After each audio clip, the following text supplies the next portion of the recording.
Welcome to the May meeting of TriEmbed. No new which is people.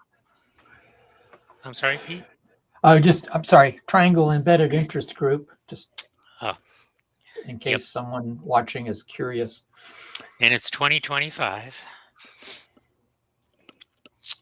Any announcements? Things going on? Um, Hamfests, makerspaces. So Ecovate 3D is a 3D printer store here in Raleigh. They have started doing monthly maker meetings, and I went to the last, the one in April. There were about 4 makers there, I would say. I was a little underwhelmed at how many people came and talked to me. They just kind of milled around and did their own thing and didn't share with each other, which I thought was kind of strange. But I took a couple of I have my logarithmic spiral gear sculpture thing and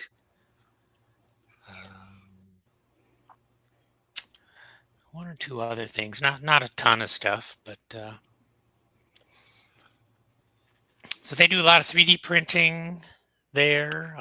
They have printers that are on site that belong to other people that they're storing them at the store, and then the store uses them to do some print jobs. They've got quite a selection of filaments.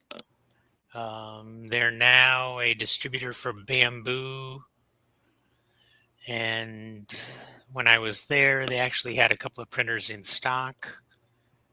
Historically, they've all been sold before the order arrives at the back door. They're doing another maker meetup on the 24th, Saturday the 24th. They have a Discord channel. If anybody's interested, I can try to figure out how to send that to you.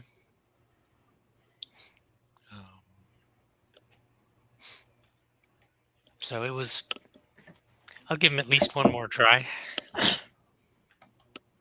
what was the name of them? Ecovate, Ecovate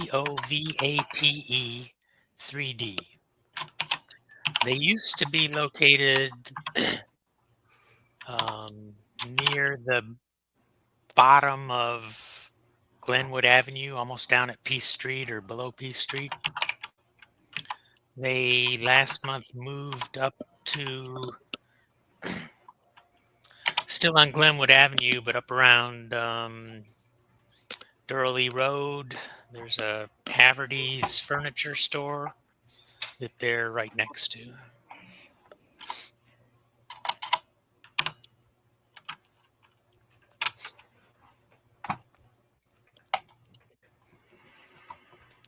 Hmm. 6701 Glenwood Avenue. That sounds right.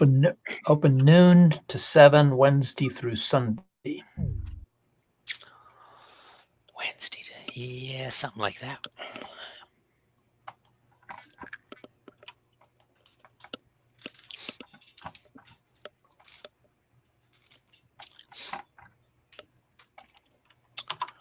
Oh, Haven and Bill are here. Welcome, welcome.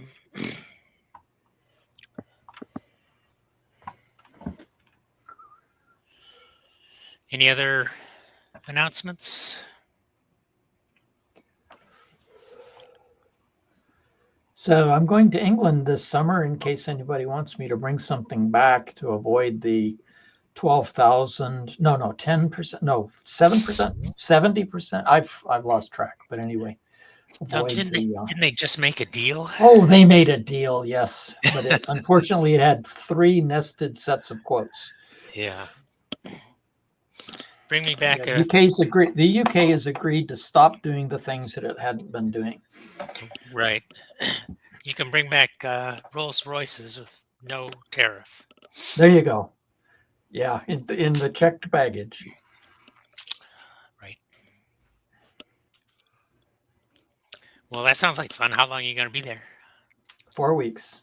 Oh, wow. Yeah, we're catching up. Hadn't been over for quite some time. We did get there last summer, and so yeah, uh, and so no, they do actually have some interesting electronics here and there over in the UK, but I don't know how much shopping or much poking around I'll be able to do. Yeah. All right. Let me share my screen here. If anyone's interested in Linux, the Southeast Linux Fest in Charlotte is coming up in June. I think it's 13th through 15th. Aha. Okay. There's a ham radio group that sets up there, does ham radio stuff, and there's usually some lock picking and other fun activities to do. Right. It's community run, and it's sort of, you can either support them or you can go for free. Either way, it's all fun. Very good. Okay. So problem of the month. I'm going to do this one. It's not really. It doesn't quite rise to the level of a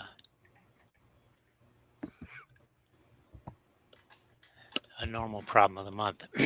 So Windows 10 and 11, at your login screen, they show a picture. And this was the picture the other day.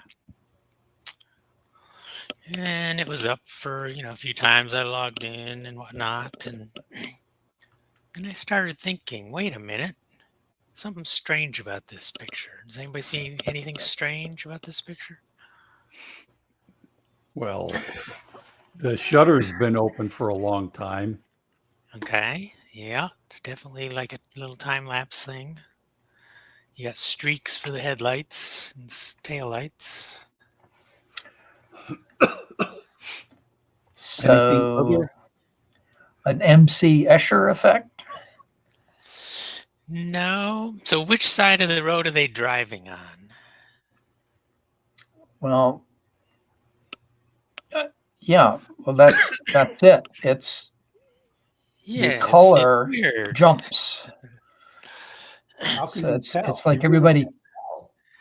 So there's nothing on this picture that tells you where it is, and I don't recognize Shanghai from the buildings or the skyline, or never having seen this bridge. And so I didn't know it was in Shanghai, didn't know it was in China. And so I said, Is it? they're driving on the wrong side of the road.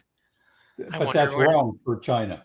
Only Hong Kong drives on the other side of the road, not Right. mainland. So I said, okay, and then if you hover your mouse up in the upper right corner, there's a little pop-up thing that kind of tells you a hint as to where it was. And it said it was the Nanpu Bridge, Nanpu Bridge in Shanghai.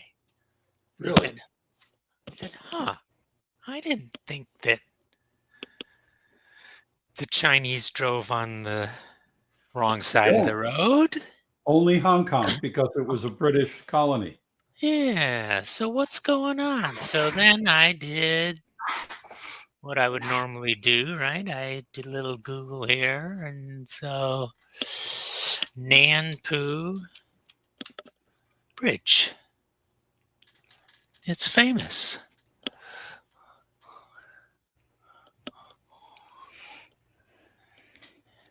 And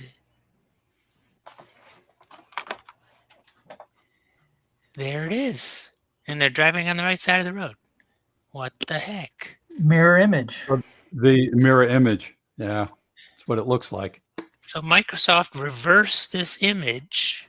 I found this exact coloration one in some online stock things, but it was flipped the right way. But what gets me is that the color is on both sides. Well, It jumps. it's It whichever way you're jumps. looking, right? If they're driving this way, and then as they go around this way, you see the taillights of the cars. Oh, right. How is it that the color doesn't, it stops in the middle on the bottom edge and then changes to silver and proceeds around? Because So the color, so it's at red. this angle, you're looking at the side of the car, and here you're looking at the front of the car coming towards you, the side of the car, and the back of the car going away. Got it. It's the Doppler shift. When you travel fast, the light changes, It's the and red Right. it shift, shifts to the right? red. Yeah, it's yeah. the red Okay. shift. I get it. So somebody decided it's better to have things go up and to the right, and they had to flip the image to make that. Yeah, you know, Paul, you're talking to two Brits here, and you say the wrong side of the road. To them, Yeah. it's the right side. Ooh, Yeah. hold that thought. We only have one half Brit and one Australian gentleman here. Oh, Yeah, but Aussie. I've driven on both Okay. sides enough to not care anymore. All right. So that wasn't really that wasn't really a full-fledged thing, but you know, it kind of It shows was the cute. That was kind of cute. shows the way my mind works. Yeah, we were going to talk to you about that, Paul. No. I'm Yeah. perfectly happy with. I went to Goodberry's ice cream, and the fountain there was this ring with water jets shooting up, and they kind of all converge in the middle.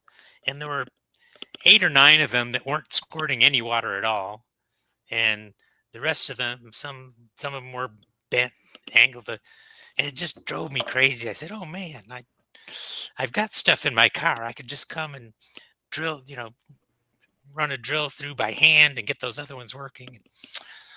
The people I was with thought I was crazy. All right, so problem of the That's the engineering soul. it's something. Yeah. Did you fix it? No. Okay. All right. Paul, you're not alone. I have know. thought similar things when I've been out and about. I go, I could fix that. Yep. All right. So I don't know if you remember, some years ago, I created a little device called Check the Door that goes in the refrigerator of my son-in-law's vet practice. And it monitors the temperature and sends it up to, I guess that one sends an alert to my daughter's cell phone if the refrigerator gets warm, because they have lots of vaccines in there. And the door on the refrigerator would stick. Instead of closing all the way nicely, it would stop with a inch gap, or and let all the cold out, the heat in.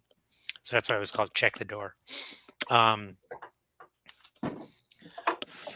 So they have 3 of them. One goes in the clinic refrigerator, one goes in the refrigerator, 2 go in refrigerators in the vet trucks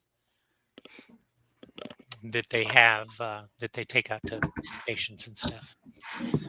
One of them recently has been hard to charge, so they get a notification on their phone when it's time to charge the device, and notification if there's a temperature excursion. And the USB jack on the D1 Mini Pro board is getting loose and wobbly, and you have to hold it just right in order for it to connect and charge up the battery.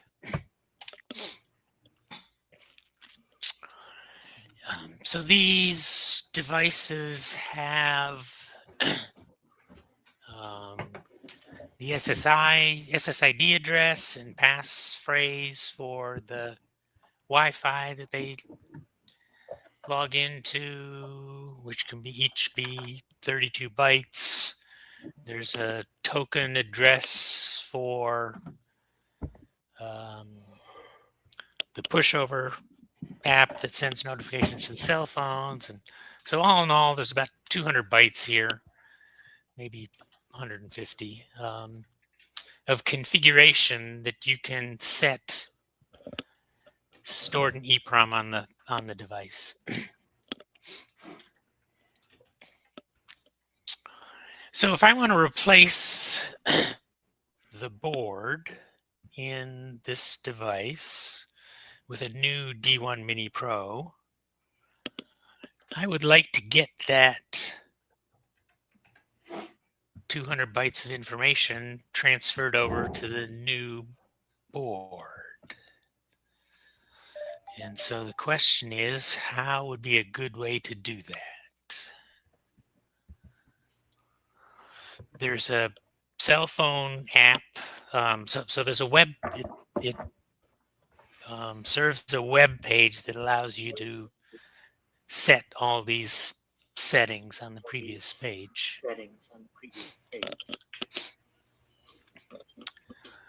And I'd rather, if there's an easy way to do this, I'd rather just copy the 250 bytes from the old device to the new device, as opposed to having to try to re-enter everything.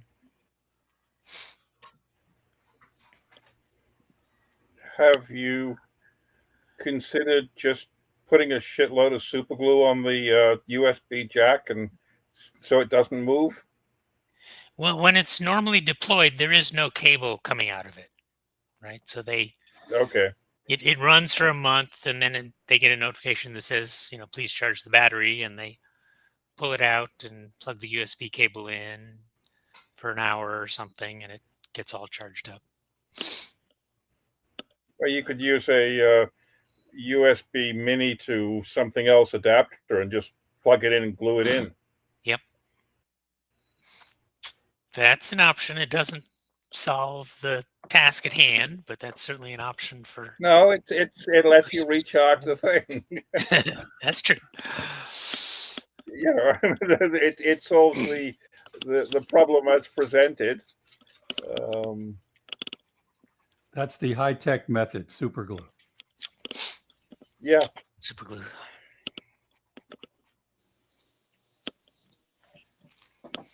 Yep. So maybe putting a little extension cable in that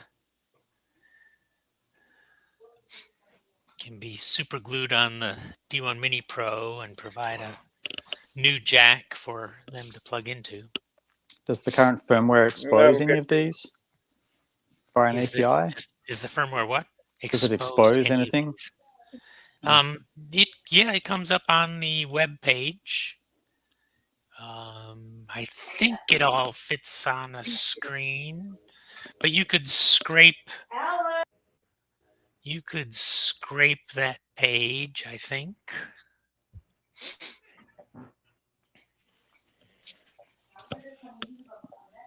Yeah, otherwise you got to load custom firmware that pulls it out. Right. So I'm willing to do things to facilitate this going forward. But it's only 3 devices, right? Or 4 devices. So yeah, scraping is not out of the realm for this. Right? It's a one-off. Yeah. It's a one-off process. So a manual process is not too bad. Right. Figuring out a solution that might apply in a different setting might be useful for a different thing going forward. But yeah, I mean something like your new device, you plug it into this device and have it squirt new firmware into the old device, pull all the data across, and then possibly restore the firmware back to the way it was. and now your new device mirrors the old device.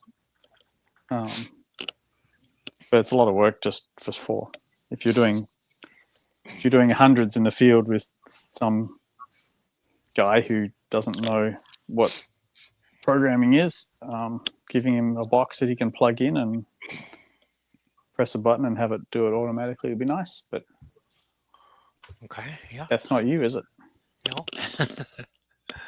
I think I would be cautious in case there's something like a checksum in mechanism where if you update one of these fields, if you're copying numbers in, but the question, is there some mechanism that checks the validity of that info after an update? And in which, I mean, I guess what I'm asking is, have you got any idea how those fields are accessed ordinarily? I wrote the code, so yes, I know Oh. exactly. So you wrote the code. So I wrote the code. So what's your problem? You wrote the code. Yeah, but the values stored in EEPROM have been updated by the user. Right. Right. So this 27 here is not, that's the address in EEPROM where Yeah, that's the mode offset. is stored. Yep. Sure, it's the offset. Okay. But Yep. okay, so they're new values. Don't need to worry about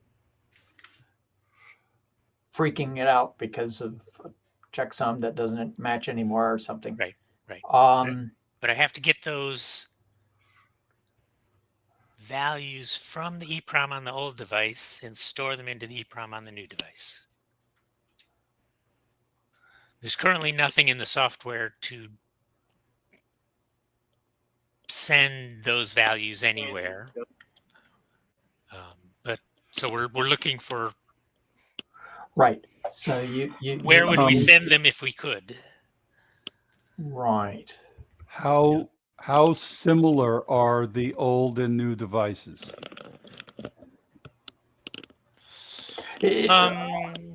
Identical. Right. It's the data. It's the values in the existing unit.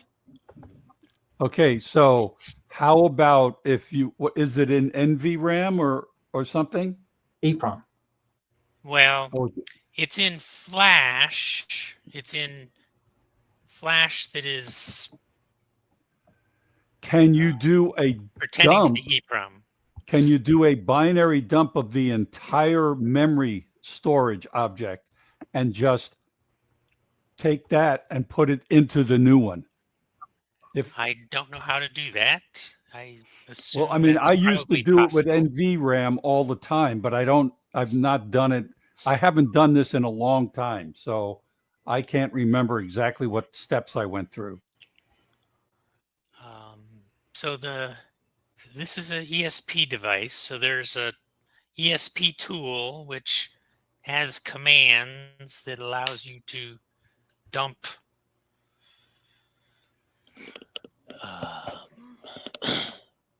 does it allow you to dump to a file and then load it in from another one? I don't know. That's a possibility. So one thing I could imagine doing is, so these do support serial over USB. And so I could imagine at startup dumping what looks like C++ code that says, EEPROM.put at 27, the number 6, close parentheses, semicolon. And then if you watched it boot, you would have some number of lines that would load that data into EEPROM. And you could maybe cut and paste that. It's kind of like screen scraping, but instead of doing it from the HTML, you would Who's typing? Oh, I'm sorry. Okay. No, Kill no, you, I had Mike. my I was gonna. no. My microphone was muted. See, it's off, and now it's on, and now it's off, and now it's on, and it was off. No, it wasn't going on and off just then. You hear me now?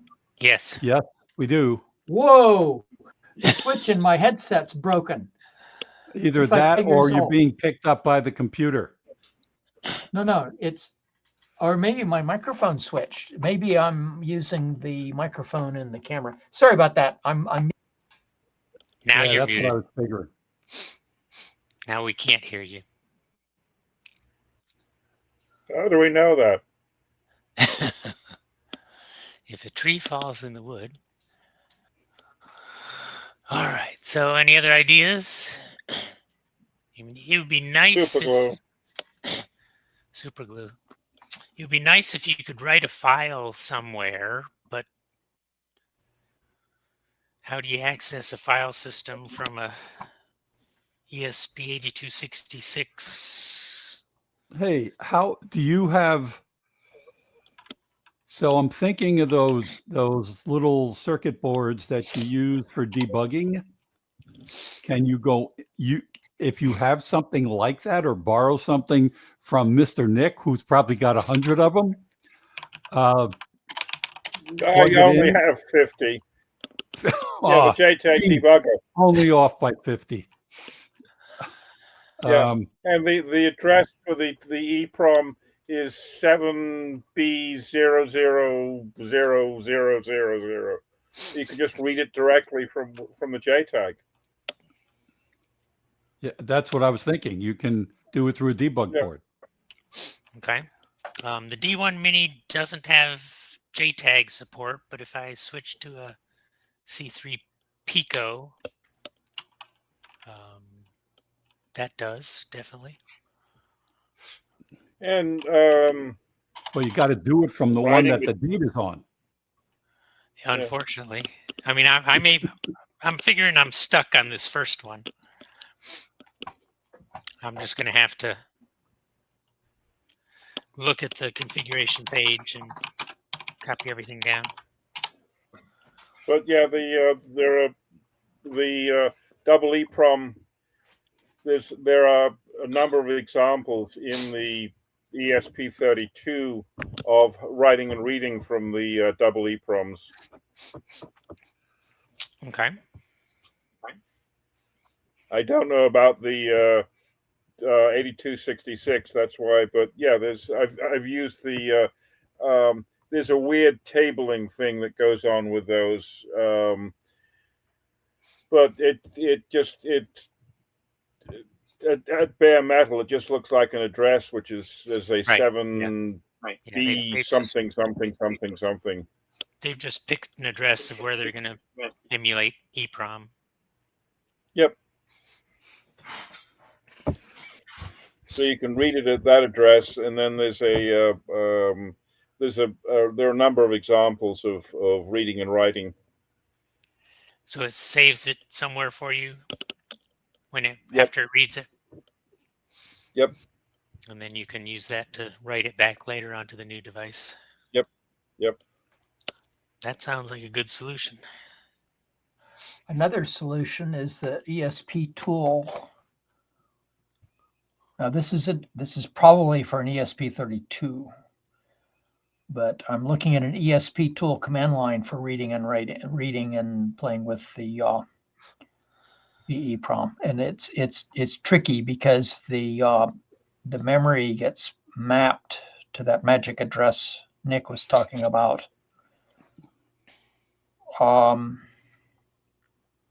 Yeah, the command for ESP tool is read_flash. Okay. And I will I would copy expect that to work on a 8266 because that's how the writes are done to program an 8266. Okay, so I'm And it putting writes it the in- URL. Writes in the it chat. in several different places. You know, your text segment, and you're this segment, and you're that segment. So the EEPROM would likely be at another address. So on the page that the chat points to, the second blob of, well, actually, it's the first response. The first blob section is the problem statement, and then the guy whose name is Project Gus as the example.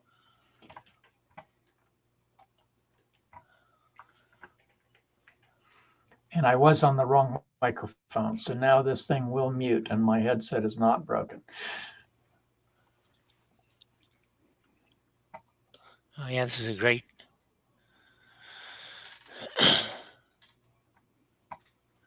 Great find. Okay. Good. Any other ideas or comments?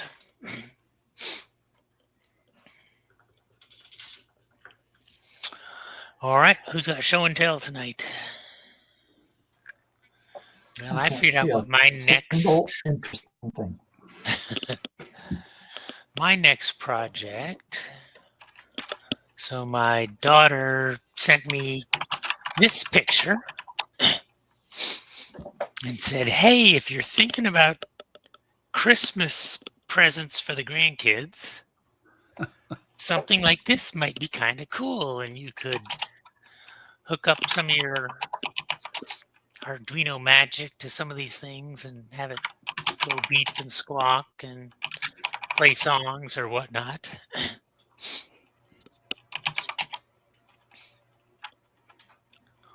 You're typing again, Pete. So it's switching my microphone. Apologies. It's never done this before, but I'm muted now. Okay, thank you. Yeah, so she didn't want to mount it on the wall, but she likes these different activities. So by Christmas, it'll be a 1-year-old and an almost 3-year-old. Some of these are a little advanced for a 1-year-old who will be crawling. But so I ordered some MP3 playback module from Amazon. Let's see if I can show it here. So this is the speaker from the vacuum cleaner that I took apart and didn't put a speaker back into it. So this is the module. It's about the size of a D1 Mini. It has an SD card that you store your MP3 or WAV files on. And then up here is my C3 Pico. And let me plug it in.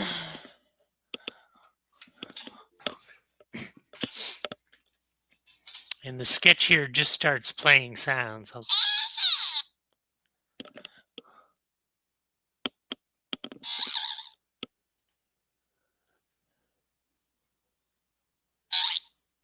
Can you hear the boing? The buzzer. Bubbles. So if you read so this is a Chinese clone of a DF Robotics MP3 player. And they kind of got some of it the same and some of it doesn't work. So if you read the comments, half the people say, these stupid things don't work at all. I could never get it to work. I returned them. And then somebody else who says, well, if you do it this way, it kind of works. And if you do it this way. And so I've been messing with it, trying to get it to work. There's one guy who had a Arduino sketch that was supposed to work with a D1 Mini, actually. It didn't. So I'm able to, you store the sound files on the SD card. They have to be in a particular format.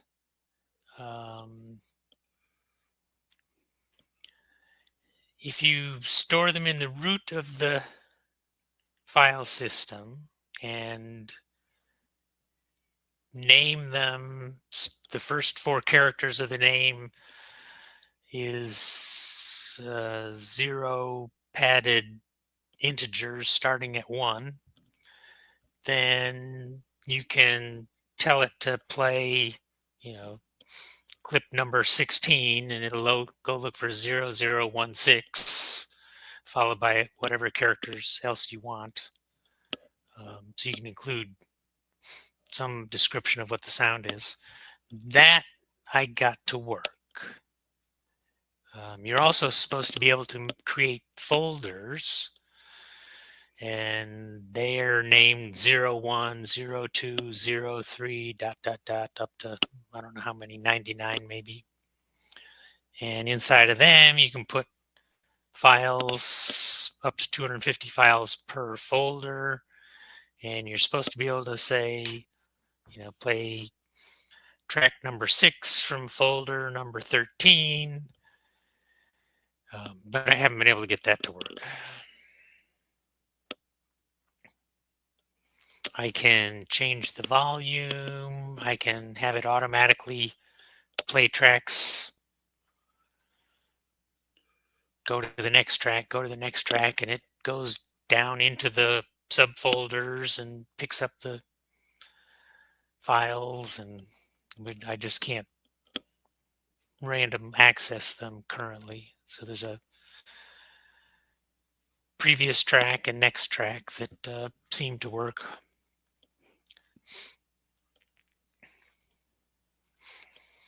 So I've been playing with those recently, trying to get them to, so I can have sound effects for my Christmas present I'm contemplating. The Expressive has on their GitHub an entire audio library, which includes playback, sound effects, voice recognition. It's separate from the IDF. It's called the ADF. And there are, many, many examples of using ESPs. I think it works with the 82s. I know it works with the 32s. And you've got complete, record, playback, voice effects, all of that stuff. Do they is drive in a that ADF package. speaker directly, or do you have to do a amplifier?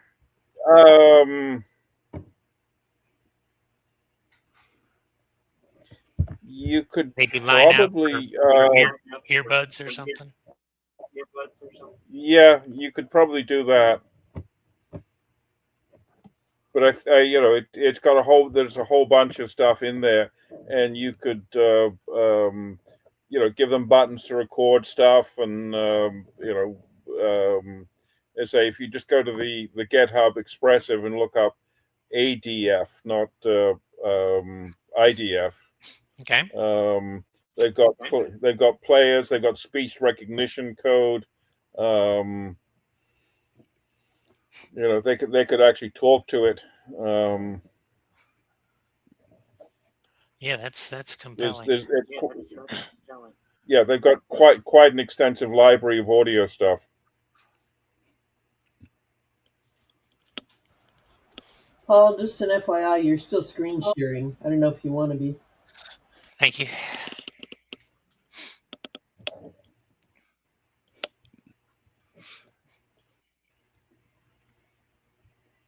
Dawn, you can just click on the screen with everybody in it. Would have gotten rid of that. Yeah, she just wanted to let me know I was still. Yeah. In case I alt-tab to my porn site or something. No. You do that through a VPN.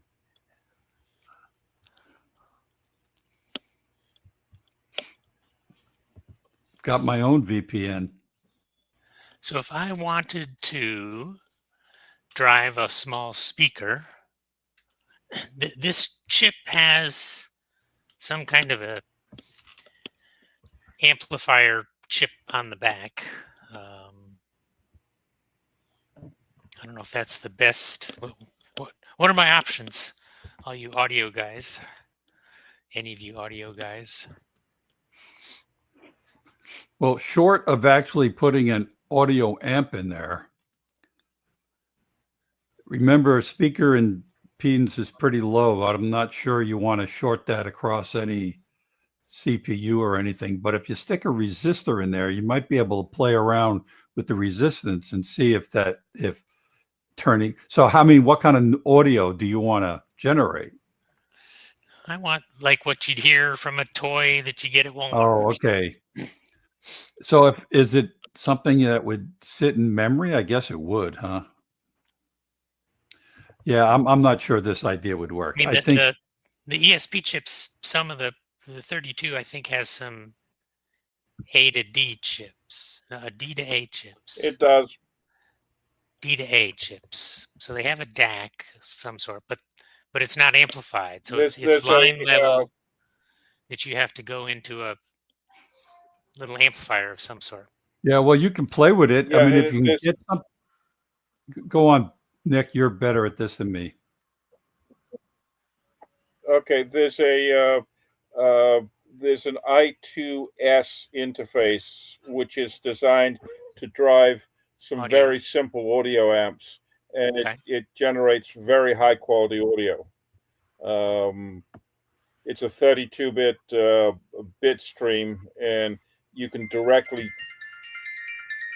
DMA it, so it all happens, magically. Yep. So what am I DMAing it to?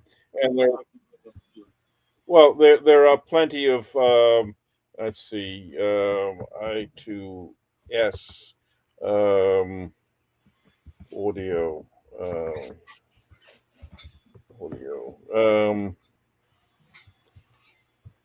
There are plenty of little modules. I've got a couple of them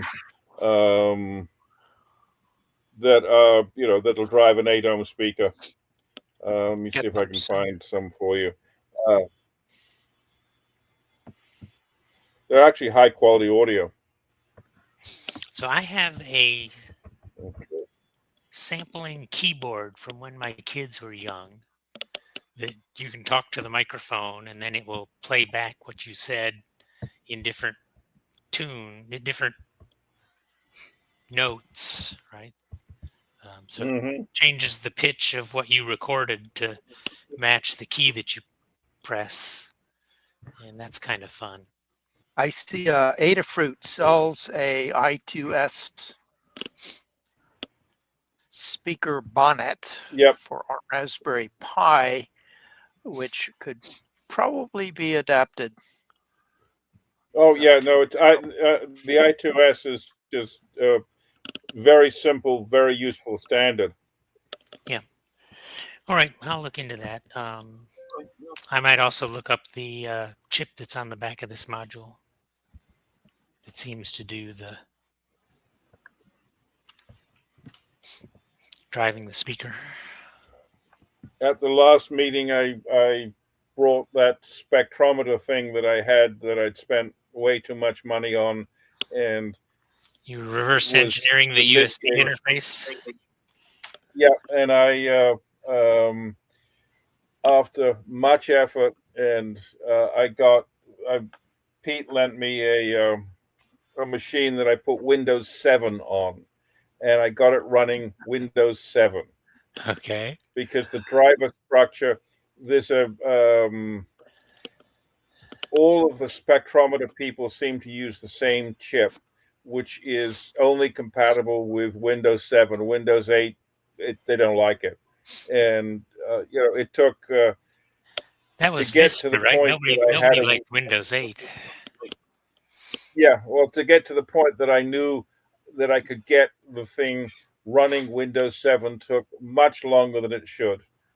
But, it ended up being, I was involved in all sorts of esoteric things, dumping EPROMs, and finally, it's nope, just get yourself a damn Windows 7 disk and get all the drivers loaded, and it worked. So I now have a. I So don't now feel less stupid. You snooping the bus. So Yeah. You can, Yeah, and I'm quite happy dedicating. In fact, I'm going to load it onto one of the more advanced machines. I'm quite happy running all the spectrometers on Windows 7 machines. All I'm interested in is what the data looks like. I don't really need it in anything, any magic format. And having a dedicated machine just to do spectrum analysis is fine by me. So that was, I feel less stupid for spending more money than I should on a pig and a poke. I now have a pig that squeals. do you know if it works yet? Yeah. Good. I have Define not. works. There's a Peltier junction, which the chip itself is cooled to -50 because it's looking at infrared. Everything is working. I have not. Everything is. It's producing data. I have to put a heat sink on the Peltier so that it. Otherwise, it's a heat pump. Otherwise, the chip might overheat, and when you have a $2,200 chip, you do not want it to overheat. I don't want it to overheat. No. So it's I'm being very, very respectful of the of this thing. But it does, it all the indication it produces data. I have not run it long enough to make sure that it cools down to the required temperature. It takes about 20 minutes, and I've got some heat sinks coming, so I can put the heat somewhere, and then I can look at at least near infrared up to about 1.6 micrometers, which is actually pretty good. That The thing I posted was a $3 I2C interface with a speaker output. and it's stereo output. Yep. Mine is mono. Okay. Well, these are I think they come from, everything comes from China, but there are other sources for it. Oh, has anybody noticed the increased prices from things from China yet? Has anybody I had noticed? ordered. So they were talking about. I had ordered something from China. It was like a $5 item, and it arrived the day before the tariffs went into effect. I just wanted to know how they were going to work, and they apparently they rushed it to get it to me the day before. Didn't understand. I wanted the tariffs. They and I talked guess about the tariffs. they talked about bypassing the de minimis restriction Yep. or something, which says They that did. all packages, like 80% of the stuff that Yes. comes in is de minimis. Right. Yes. And Exactly. so now the custom Yeah, that's agents have That's going to raise the 8 prices. times the load of, that's going to just snarl up everything. Hopefully, better. I don't know. no. if that- They solved that problem. They solved that problem. The shippers are refusing to deal with it. Yeah, yeah. FedEx and DHL have both bailed. Right. They will not touch a de minimis. They won't touch a cheap package because presumably they can't afford the overhead. I don't know if the trade deal that Trump announced. I have fixes a $9 SMA connector, which is coming from China, just to see what it is. It's curious. I don't mind paying 100% tax on a $9 connector, and I need the $9 connector anyway. But I'll report what happens. Well, supposedly they've come up with some sort of trade deal that has significantly lowered it. Yep. But who knows how much lower? It still may be. It's supposed to be 30%, down from 145% down to 30%. Really? Yeah. Yep. That I didn't hear. Well, that. But I mean, it's all concepts of potential talks to be done in the future, but it will have an impact. I can tell you. Right. I mean, we mentioned the UK thing earlier, and let me tell you that the UK thing is a joke. It's a joke. The UK guys say, yeah, we have the beginnings of something to work towards a deal. Right. Okay. He just needed something to announce. Exactly. So they made something up. Exactly. It's a way to back down and claim you won. Yeah. Well, that's the essence of diplomacy. Well, yeah. Oh, so I got another. So for my Christmas present type thing, I'm imagining having. It won't be as large as the wall fixture that's on there, and I'm imagining having like 1 foot square laser cut plywood with my doodads on it, with an ESP on the back, and some kind of an easel, like a painting easel that you stick this on, and in the easel will be probably another ESP32 with the sound chip and a speakers and a battery and some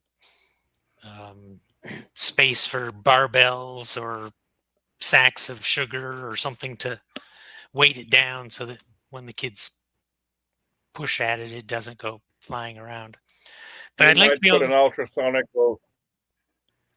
an ultrasonic or LiDAR on it so that it turns on when they get near it.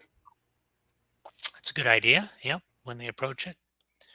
But I'd like to be able to make multiple of these 1 foot square things and kind of plug them into the easel. And so I'm going to want power and ground and probably a serial, essentially 4 wires like a USB cable, power, ground, and transmit and receive. And I'm thinking, do I want the kids to be able to change the boards by themselves, or is that something the parents are going to have to do? So I'm thinking about what kind of a 4-pin connector I could use that when you plug this 1 foot square piece of wood in, that it makes reasonably good connection.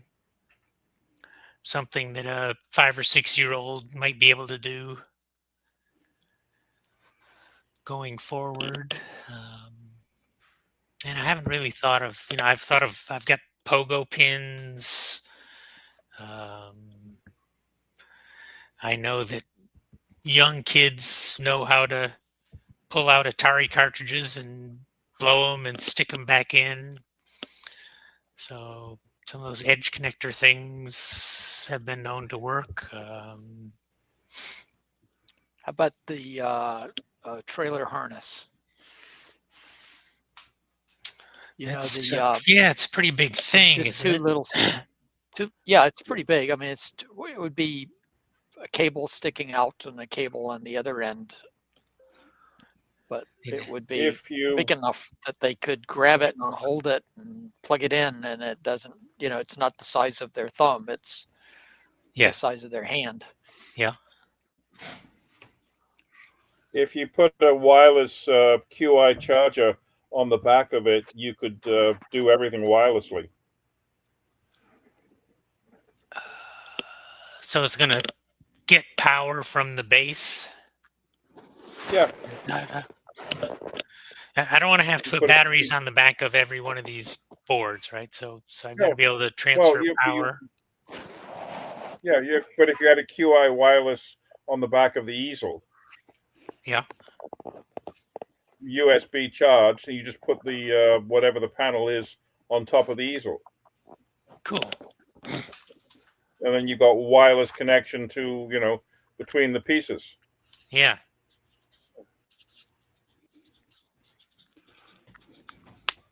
All right. Yeah, I'll look into that. Yeah, the wireless, the USB. I mean, the wireless.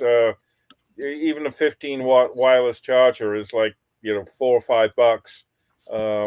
They come in two coil pairs, and it's you can use even a standard cell phone charger base, one of the plexiglass things, and just put a coil on the back of your plexiglass thing. Cool. That's a good idea.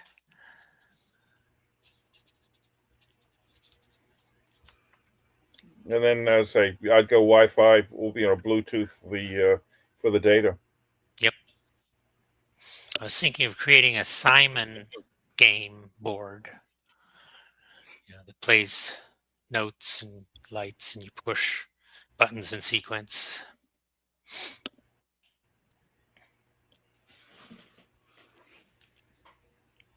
With proper switch debouncing. That was the most frustrating thing whenever I played Simon. You'd press once and it would read it as two presses and say you screwed up. What do we want to do next month? Is there a forge? Will there be a forge next month? They are trying to have space throughout the summer. They don't know. So they're looking at properties for another short-term lease. They're looking for properties for a long-term lease.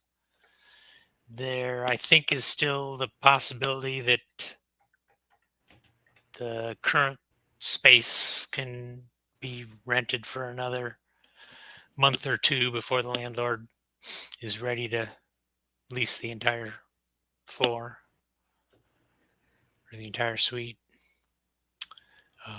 So I don't know. They will know in a couple of weeks, probably.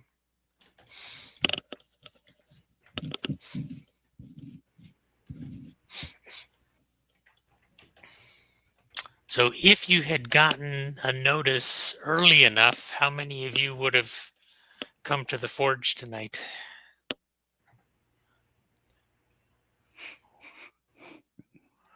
I may not have. Yeah. I was out shopping and just got home in the nick of time, pretty much. Well, the better question was if you had gotten proper notice. Right. Not Well, if we notice had gotten 90 minutes notice, ahead of time. yeah, if we got notice like 3 or 4 days ago, I could have planned around the trip Right. shopping. So yeah. Yeah, I probably would have. All right. Yeah, Nick and I were going to be there. Okay. All right. So And I think I like meeting Haven. in person, but that presents a problem for Haven and some other people. Yeah, well, Haven was going to come this evening until we realized what the deal was. Oh, okay. All right. Well, I'll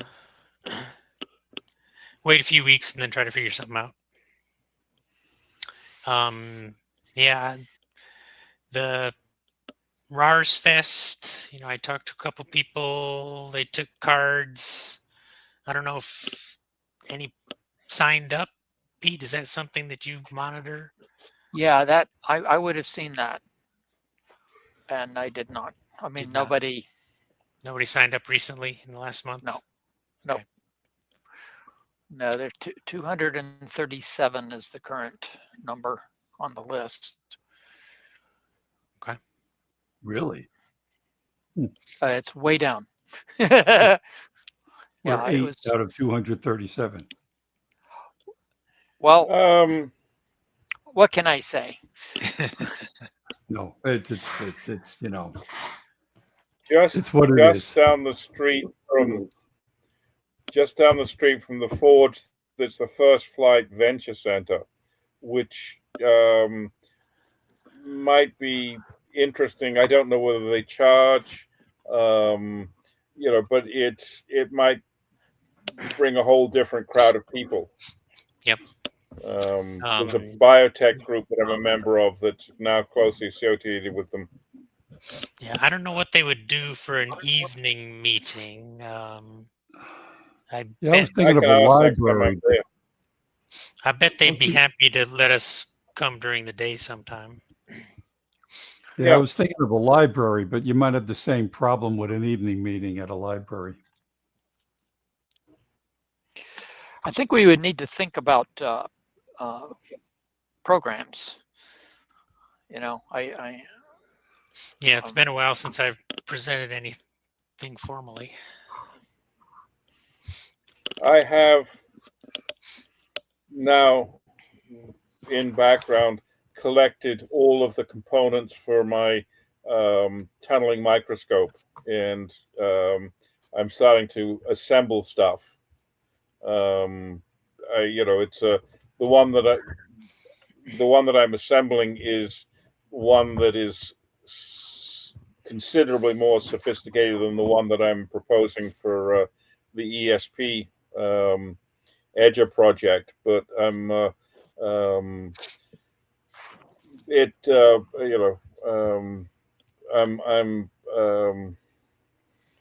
Is it something that can I'm be chasing.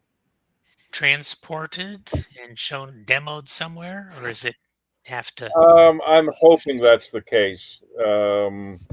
It's If it has to sit on your 3-ton optical table, only then 2 tons. It's only 2 tons. Well, it is. If you want to look at individual atoms, it gets really messy. yeah, You've got to be. But if you want to look at steps in a gold or a graphene, you can do that without having to be on a 2 ton, not a 3 ton, a 2 ton table. Um, it's when you want to look at individual atoms yeah. that and you want to name the atoms and do all of that stuff, that it gets awkward. So it's a way away. So I'm building mine first, and it is, you can do a very, very good job of vibrationally isolating stuff with silly putty, which is very easy to make. So you put the whole thing on a bed of silly putty, which is basically borax and silicone oil. And you can do some pretty intense isolation. But yeah, it's. I think the forge is. I think the forge needs. It needs. Well, hardly fresh blood, but it needs. That kind of. Well, old blood, but I think that they need the activity. Yeah, I didn't know why there wasn't a meeting there tonight. Was it that they're having problems with the? No, they were ready to host us. The problem is that the notice didn't get sent Oh, out. the notice never went out. Okay. Nobody okay. knew that we were going to be meeting. Yeah, I was wondering. I said, we never got a message. What happened? I sent it out last week. At least I thought I did. Yeah, it went to the archive, but it didn't actually go out. It's going to fix that. Yeah, we're going to get it fixed. With a little bit of advance notice. Now that robotics season is over, we might be able to pull some of the people from the Forge teams and have them come to a meeting, particularly if there was some kind of a presentation that they might find interesting. I think we could, we should work out a presentation or something for the, directed more at the kids. Yep. Do something for the Forge. I don't know what it would be, but we should ask them what it should be. We should ask Rob and company, Rob and Linda, what they would like us to do. Idea. Rob bought a bunch of D1 minis, like 10 or 15, last year, wanting to do some kind of an Arduino project with people at the Forge.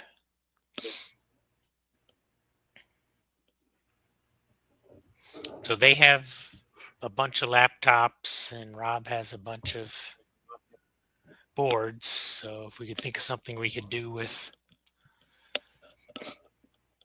D1 minis and hook up to people's cell phones or something, that would be kind of cool. Yeah, I think being something beyond the old men that go in the back room and close the door would be a good idea. Yep. No offense, Dawn. Thank you. Don't forget about Haven either.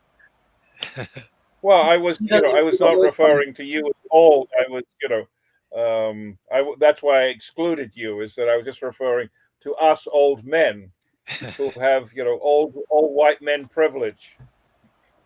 I see. Unhappily, that's what we are right now. But yeah, that's why the Hamfest is such a perfect audience for us. It's 90% old white men. Yeah, and they're thinking about dropping the requirement for a ham license. Are they? Yeah. What, to be able to go on the air? What? I guess, yeah. Where did you read that? It's part of Trump's, Doge deregulation. Yep. Certainly don't want to spend money on regulating it, huh? Yep. Christ. Why have an FCC if everything's going to be completely deregulated? Yep. Yeah, why have an FAA? Why have an FAA? Why have anything just if let you're people just going to fly wherever they deregulate want everything? to? Yeah. They make too much money licensing spectrum, so they're not going to back off too far. Okay. They just probably don't want to police the public bands. But are they going to deregulate drones and everything else as well? I don't think so. Crazy. I don't know. I doubt that. Yeah, they'll interfere with the airspace. Yeah. As soon as it's deregulated, they'll have drones over airports. Yeah, well, Ukraine has demonstrated that drones can be very, very, very dangerous, and I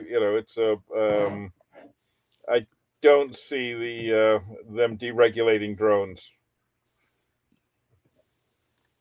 I was looking at pictures of the drones that they were using in the Ukraine, and they were using Raspberry Pis to run them. I mean, they had Raspberry Pi Nanos in them. I mean, they're doing some pretty sophisticated stuff because their life depends on it. Yeah. There's nothing that makes you smarter than than thinking you're going to die if you don't do something smart. Yeah.